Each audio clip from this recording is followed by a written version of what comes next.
Hello student.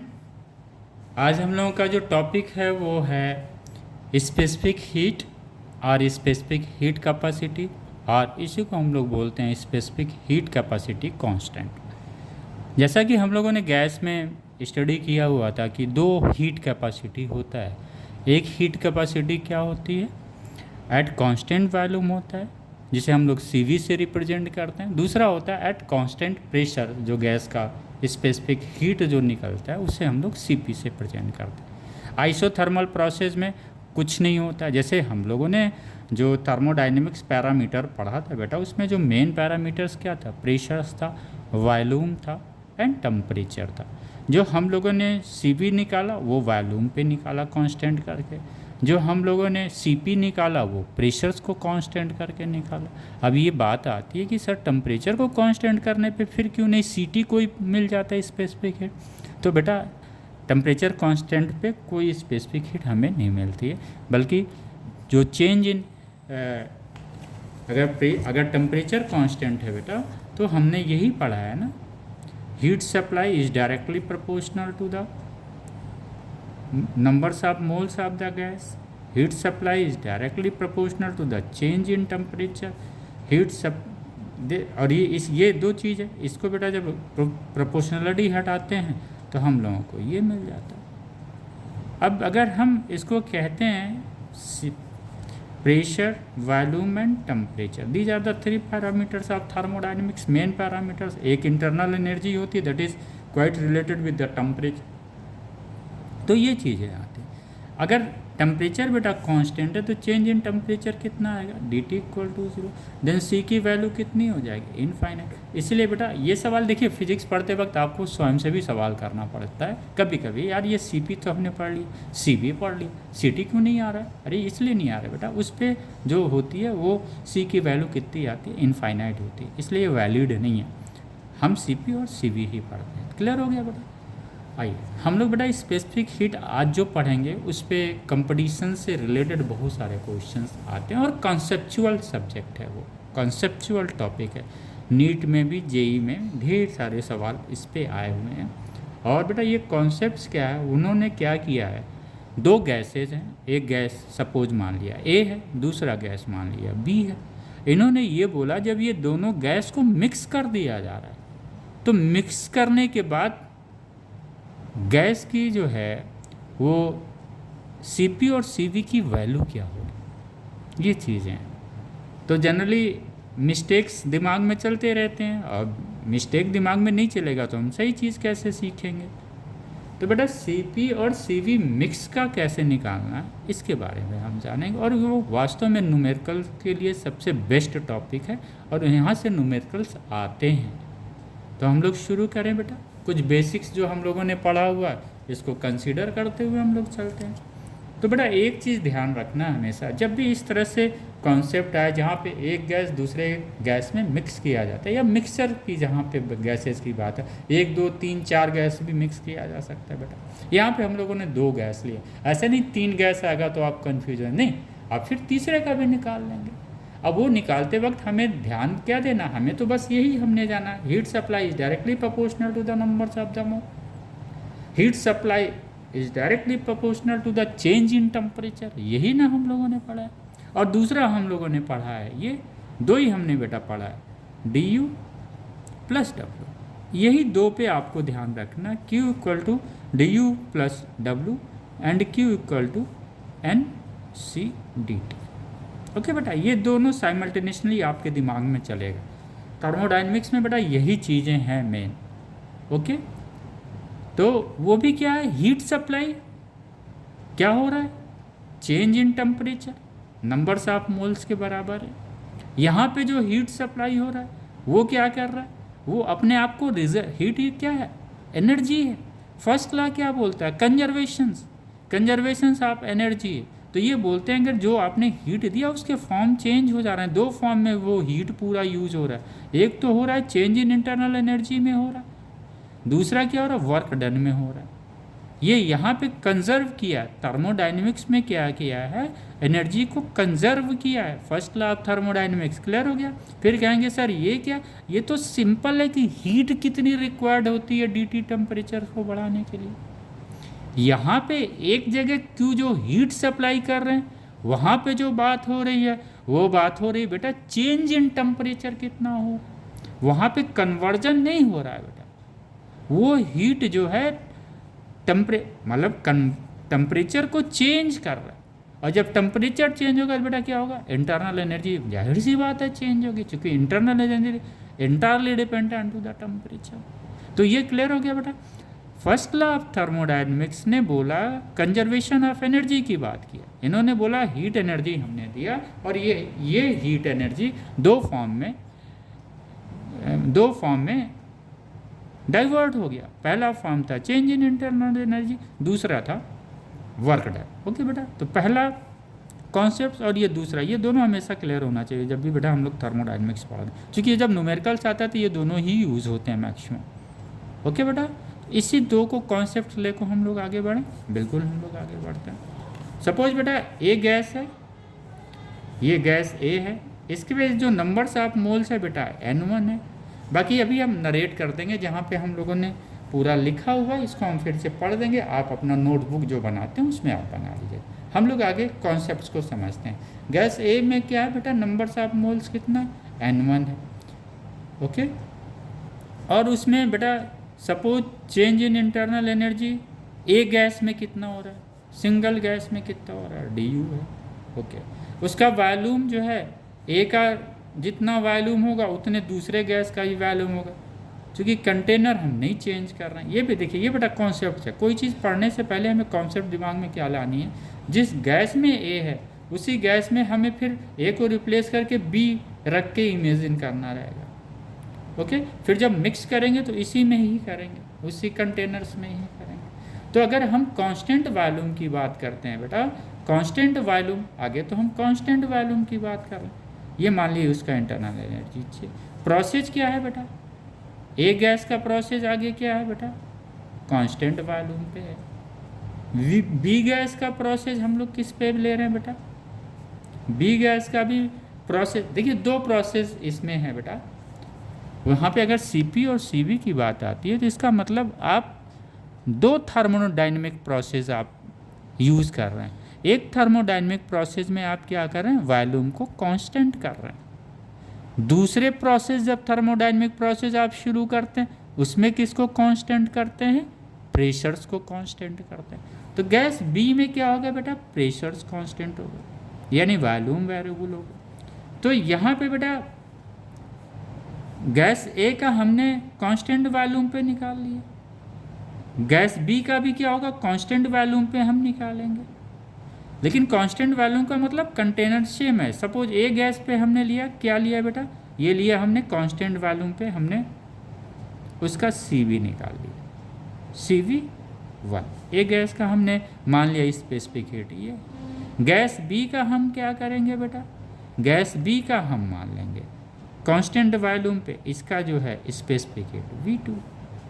अभी constant volume पे ही gas B को भी रखते हैं बेटा, क्या रखें, कांस्टेंट वॉल्यूम। तो ये दोनों कांस्टेंट वॉल्यूम पे हैं। तो जब कांस्टेंट वॉल्यूम पे हैं और सपोज बेटा हीट सप्लाई की गई किसको, ए को, आगे सपोज ऐसे मानिए, इसमें मानिए सिंगल गैस है, क्या माना बेटा, सिंगल गैस। सिंगल गैस को हमने ए गैस को कितना हीट दिया बेटा, Q दिया। Q हीट क्या करेगा बेटा, N1 मोल्स है ए गैस का, CV है स्पेसिफिक हीट है 1, suppose change in temperature DT हुआ। एक चीज़ ध्यान रखना, ये चेंज इन टेम्परेचर सेम रहेगा। ओके बेटा, ये हीट जो है Q चेंज इन टेम्परेचर्स को सेम रखेगा। क्लियर हो गया। अब आइए बेटा, ये तो फर्स्ट गैस हो गया। फिर हमने ए गैस को हटा दिया, इमेजिन करिए कि हमने ए गैस को हटा के इसकी जगह हमने B रख दिया, और जब हम B रखेंगे फिर उतने ही हीट दे रहे हैं बेटा, Q हीट ही दे रहे हैं। ये Q हीट कहाँ जा रहा है, नंबर्स ऑफ मोल्स B2 का हमने मान लिया N2 है, तो ये बेटा क्या हो जाएगा, CV2 DT हो गया। ओके बेटा, ये B का हो गया, ये A गैस का हो गया, और वो किसका हो गया बेटा, B गैस का है। कंडीशंस क्या है बेटा, कंडीशंस यही है, eight constant value, eight constant value. ठीक, हमने हीट सप्लाई क्यों किया, ए को इसकी वैल्यू इतनी आ गई, बी को हमने किया तो ये आ गया। ओके बेटा, स्पेसिफिक हीट के फॉर्म में आइए, स्पेसिफिक हीट के फॉर्म में तो आ गया। अब हमें क्या करना है, अब इस हीट को जो हमने सप्लाई किया है हम रिलेट करेंगे किससे, इससे बेटा, Q equal to D U plus W. चूँकि कांस्टेंट वॉल्यूम पे क्या हो जाएगा बेटा, P equal to W equal to P D, zero हो गया वो, ये तो क्लियर है बेटा, कांस्टेंट वॉल्यूम पे वर्क जीरो, तो ये Q क्या हो जाएगा बेटा, चेंज इन इंटरनल एनर्जी हो जाएगा। तो हम इस Q को ये मान ले बेटा, ये जो Q है ए गैस का, इसको हम मानते हैं चेंज इन इंटरनल एनर्जी, उसमें 1 आया, that will be the equal to this one, कर देते हैं बेटा, N1 CV1 dt हो गया, ये किसका, फॉर गैस ए। ओके बेटा, दूसरा क्या है Q, दूसरे का भी हीट क्या है Q है, लेकिन चेंज इन इंटरनल एनर्जी बेटा डिफरेंट होगा, चूँकि गैस क्या है, डिफरेंट है, तो इसके नंबर्स ऑफ मोल्स भी डिफरेंट है, बिल्कुल डिफरेंट, इसका स्पेसिफिक हीट भी डिफरेंट, बिल्कुल डिफरेंट, चूँकि गैस ही डिफरेंट है। ये फॉर बी गैस हो गया बेटा। ओके, ये फॉर बी गैस हो गया। तो हमको ये पता चल गया कांस्टेंट वॉल्यूम पे एक गैस में जिसका change in internal energy U1 है और इसमें U, अगर ये दोनों गैस बेटा ए और बी अब मिक्स किए जा रहे हैं, समझ रहे हैं बेटा, कंटेनर में आगे हमने 1 गैस इमेजिन किया, एक बार ए रखा, फिर ए को बाहर कर लिया, फिर बी रखा, फिर ये हमने निकाला बेटा ए और बी, राइट। अब हम क्या करें, कंटेनर सेम है और उसमें हमने ए और बी डाल दिया, अब क्या डाल दिया, ए और बी डाल दिया, अब क्या डाला हमने बेटा, ए और बी डाला। या फिर इंडिविजुअल्स का स्टडी और कर, हमें क्या निकालना है बेटा, हम तो इसका ये निकालना है ना, इसका टोटल इंटरनल एनर्जी कितना हो। तो जब ए और बी मिक्स कर दिया गया बेटा, तो इसका तो इंटरनल एनर्जी जो है DU1 हमने लिया था, और इसकी इंटरनल एनर्जी कितनी आई थी बेटा, DU2 आई थी। तो total change in internal energy बेटा कितना हुआ यहाँ पे, DU1 प्लस DU2, ये हुआ टोटल इंटरनल एनर्जी। जब ए और बी का मिक्स करते हैं, क्यों ऐसा हम ऐड कर रहे हैं, क्योंकि 1 का और 2 का जो इंटरनल एनर्जी है वही पूरे उस ए और बी गैस का हो जाएगा। क्लियर हुआ। चलिए आइए, जब ये टोटल इंटरनल एनर्जी हो गया, फिर हम लोग बेटा उसी कॉन्सेप्ट से जाएंगे। तो यहाँ पे ए और बी गैस जब मिक्स किए गए हैं, मिक्सड हैं, तो बेटा फिर क्या हमें एक चीज़ मिलता है, एक का नंबर्स ऑफ मोल्स कितना है बेटा, टोटल नंबर्स ऑफ मोल्स कितना हो जाएगा, एक का N1 है प्लस एक का N2 है, चेंज इन टेम्परेचर सेम है। एक चीज़ बस ध्यान में रखना, जब भी हमें इसकी तरफ हम जाएं, ये मानने के चलते हैं कि dt हर प्रोसेस में सेम है। ओके बेटा, चलें फिर आइए यहाँ पे, जहाँ पे हम लोग CP और CV यहाँ पे पढ़ रहे हैं, तो इसका बेटा क्या हो जाएगा, DU कितना हो जाएगा बेटा, ऐसे ही Q, टोटल Q हमने Q दिया, इसको भी Q ही दे रहे हैं हम लोग, कितना हो गया बेटा, ये हो गया N1 प्लस N2, और ये CV हो गया बेटा ए और प्लस मिक्स करने के बाद क्या स्पेसिफिक हीट आ रहा है उसकी वैल्यू कितना हो गया, DT हो। तो ये DU यहाँ पे रख दें बेटा, तो ये क्या हो जाएगा, N1 plus N2 specific heat after mixing the gas, CV हो गया, ये DT हो गया। अब बेटा इसकी वैल्यू रख दें हम लोग, इसकी वैल्यू रख दें, DU1 और DU2 रख दें यहाँ पे, बिल्कुल रख दीजिए। तो हम लोग रखते हैं इसकी वैल्यू, तो ये है N1 CV1 dt plus N2 CV2 dt common है बेटा, ले लिया हमने। तो ये क्या आया, इसका जो CV हुआ बेटा, ये हुआ N1 CV1 plus N2 CV2। Okay बेटा, और ये हो गया N1 प्लस N2। क्लियर। ये हमारा क्या निकल गया बेटा, specific heat of the mixture, specific heat of the mixture of gas A and B at constant value। और जब भी आप न्यूमेरिकल लगाएं या न्यूमेरिकल आएगा तो आपका Cp और Cv की वैल्यू जहाँ पे भी पूछेगा आप आंख बंद करके बेटा सबसे पहले सिर्फ Cv की वैल्यू ही पे जाएंगे, Cp की तरफ आप नहीं जाएंगे। क्यों नहीं जाएंगे? क्योंकि जब कांस्टेंट प्रेशर्स पे हम हीट देंगे बेटा तो ये हमारा हीट du प्लस W, अब आपको W नहीं क्वेश्चंस में दिया रहेगा, ओके बेटा। अगर दिया भी रहेगा तो फिर कॉन्सेप्ट अलग हो जाएगा। तो हम यहाँ पे दो फिजिकल क्वांटिटी को हम लोग पढ़ने जा रहे हैं, एक तो चेंज इन इंटरनल एनर्जी और एक वर्क डन को। और सीवी में क्या है? सिर्फ चेंज इन इंटरनल। इसलिए पहला अप्रोच बेटा हमारा चाहिए सीवी की वैल्यू फाइंड। जब आप सीवी की वैल्यू फाइंड कर लेते हैं तो मेयर्स फार्मूला से तो आपको ये पता ही है, Cp equal to Cv plus R, ये मेयर्स फार्मूला है। अब इससे हमें Cp की वैल्यू मिल जाएगी बेटा। तो Cp की वैल्यू कैसे निकालेंगे हम लोग ये Cv की वैल्यू रख देते हैं बेटा, N1 Cv1 plus N2 Cv2 equal to N1 plus N2 plus R। Okay बेटा, N1 प्लस N2 हम लोग N1 प्लस N2, ये बेटा कितना आ जाएगा? कर लें इसको हम लोग। तो N1 Cv1 plus N2 Cv2 plus R N1 plus R N2, ये हुआ ना हम लोगों का। आइए हम बेटा हम लोग R N1 और ये बाहर हम लोग ले लेते हैं यहाँ पे। ये सिस्टम का बेटा है वो मिक्स करने का, ये Cv है। अब हम लोग क्या करते हैं, यहाँ से बेटा यहाँ से ये N1 Cv1 है प्लस ये R N1 है, N1 हम लोग बाहर ले लें, यहाँ बिल्कुल ले लिया जाए। तो यहाँ पे हम लोगों ने बेटा N1 बाहर ले लिया, ये क्या बचा? ये हम लोग बेटा Cp निकाल रहे थे, Cv, हाँ Cv, ये Cp हम लोग निकाल रहे, this one is the Cp। ये कॉमन ले लिया, N1 हम लोगों ने कॉमन ले लिया, तो बचा क्या बेटा? Cv1 प्लस R बचा। यहाँ पे N2 कॉमन हम लोगों ने ले लिया, क्या बचा? Cv1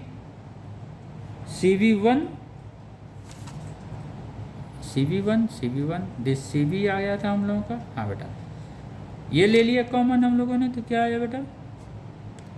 Cv2 आया, Cv2 आया बेटा प्लस R आया equal two upon N1 plus N2। तो ये Cp बेटा हम लोगों का कितना आ गया?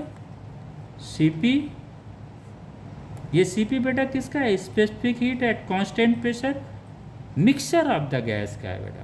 तो हमको पता है ये बेटा Cp minus Cv equal to R, तो ये क्या हो जाएगा?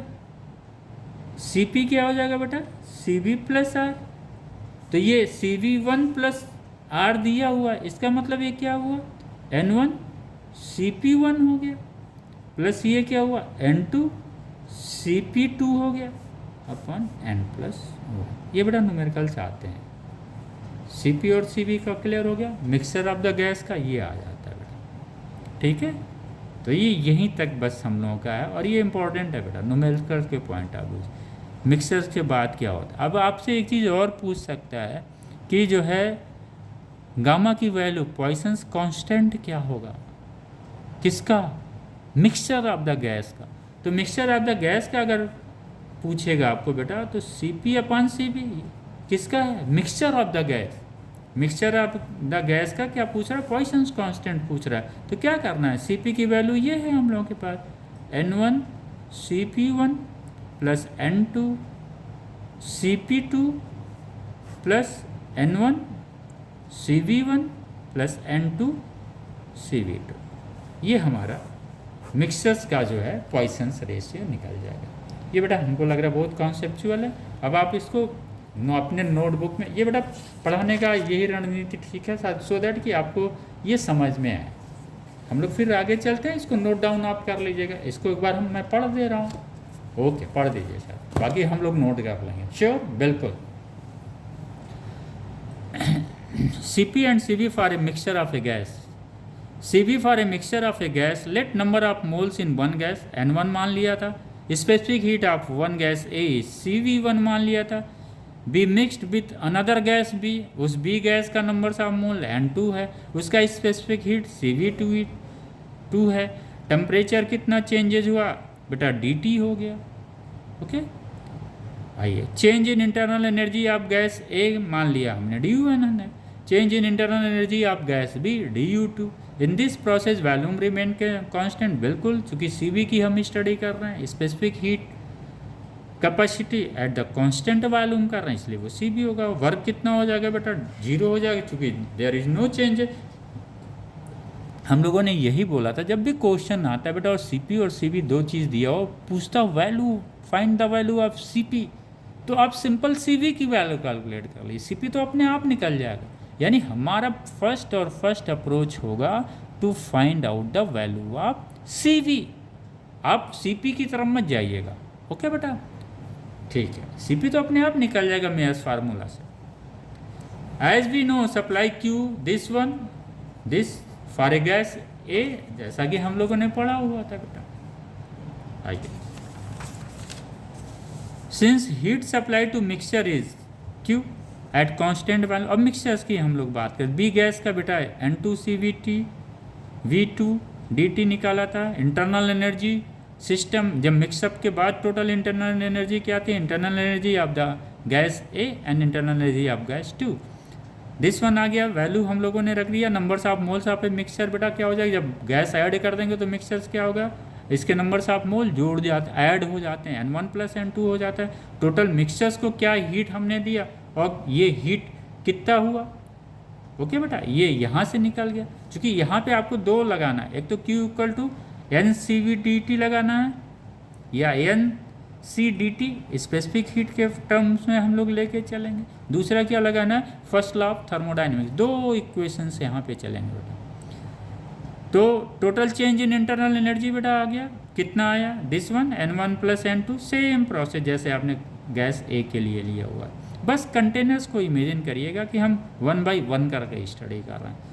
ये हमने रख दिया, CV की वैल्यू बेटा आगे। और हम लोगों ने अभी क्या बात किया, जब भी क्वेश्चंस आता है हमारा CP और CV का, एक मंत्र हमारे पास ये है कि पहले हम CV की वैल्यू फाइंड आउट करेंगे, CP की तरफ हम नहीं जाएंगे। क्यों, क्योंकि CP में हमारे पास दो ग्रेडियंट बेटा प्राप्त करने के लिए रहेगा, एक तो हमारे पास इंटरनल एनर्जी और वर्क डन होगा, जबकि CV जब हम निकालते हैं तो वहाँ पे एक ही रहता है, सिर्फ इंटरनल एनर्जी हमें फोकस करना रहता है, वर्क पे नहीं करना रहता। ओके बेटा, आइए, तो CP का बेटा Myers formula CP - CV = R से हम लोगों ने निकाल दिया। CP की वैल्यू यहाँ पे वैल्यू रख दिया, ये वैल्यू आ गई। ओके बेटा, तो ये CP की वैल्यू निकल गई, यानी CV और CP दोनों की वैल्यू हम लोगों ने निकाल लिया। अब यह क्या कहते हैं, पूछ सकते हैं, find out the Poisson constant of gas A, gas B and the mixtures of the gases. 3 सवाल पूछ सकते हैं आपको। तो सिंपल, अगर A गैस का पूछते हैं तो A गैस का जो CP होगा अपन CV गैस A का निकल जाएगा, B का भी निकल जाएगा। C जब पूछते हैं उसका क्या होगा, तो बेटा दिस वन, इससे हो जाएगा, मिक्सचर्स से हम निकालेंगे। यानी गैस A का लेमडा कुछ और होगा, गैस B का लेमडा कुछ और होगा, मिक्सचर्स का लेमडा भी कुछ और होगा। गलतियां बिल्कुल मत करिएगा, ये नहीं कि लेमडा 1 + लेमडा 2 जोड़ के आप मिक्सचर निकालिएगा, ये मिस्टेक नहीं करना है बेटा। कॉन्सेप्ट फिर से मैं रिवाइज करूं, CP और CV में जब भी क्वेश्चंस आता है सबसे पहले हम CV की तरफ जाएंगे। ओके, और जब CV निकल जाता है तो हम मेयर्स फार्मूला से बेटा हम CP की वैल्यू निकालें। ये एक अच्छा टॉपिक है, न्यूमेरिकल्स का टॉपिक है और अच्छा टॉपिक है, उसमें आपको नीट और JEE दोनों में सवाल मिलेंगे और अच्छे सवाल बनते हैं बेटा। आई होप स्टूडेंट कि you all are enjoying with this. और वो मैं जो वीडियो बेटा लॉन्ग वीडियो भी बनाऊंगा ताकि टॉपिक्स क्लियर हो। शॉर्ट वीडियो इसलिए डाल देता हूँ, शॉर्ट वीडियो कोशिश करता हूँ जो हमारे नीट या JEE के जो ऑप्शनल क्वेश्चंस होते हैं, जो ऑब्जेक्टिव क्वेश्चंस होते हैं, उस शॉर्ट वीडियो से ही पूरे चैप्टर्स को हम कवर करवा लें। जैसे थर्मोडायनेमिक्स पढ़ रहे हैं हम लोग, तो हमारा ये रहता है कि हम थर्मोडायनेमिक्स के ही मैक्सिमम शॉर्ट वीडियो डालते रहें, ताकि कॉन्सेप्ट भी, और जब भी शॉर्ट वीडियो बनाता हूँ बेटा मैं डिटेल्स नीचे लिख देता हूँ, ताकि आपको कोरिलेट करने में आसानी हो जाए, क्योंकि 15 सेकंड्स में बहुत अधिक कुछ नहीं बोला जा सकता। ओके बेटा, और होप करता हूँ you all student are enjoying with this. अभी इसके बाद फिर हम लोग हीट ट्रांसफ़र पढ़ेंगे, सीक्वेंस में पढ़ रहे हैं बेटा, फिर थर्मल इक्विलिब्रियम में जाएंगे। अगला जो हम लोगों का सेशंस होगा बेटा, ये सेकेंड लॉ ऑफ थर्मोडायनेमिक्स होगा और जीरोथ लॉ ऑफ थर्मोडायनेमिक्स, ये दो हम लोग लॉ पढ़ेंगे। उसके बाद कार्नोट इंजन पढ़ने के बाद ये थर्मोडायनेमिक्स हम लोग का पूरा हो जाएगा। उसके बाद फिर हम लोग हीट ट्रांसफ़र की स्टडी करेंगे। ओके बेटा, तो आई होप आप सभी अच्छे होंगे और अपनी स्टडी में आप सभी एंजॉय कर रहे होंगे। Okay, thank you student.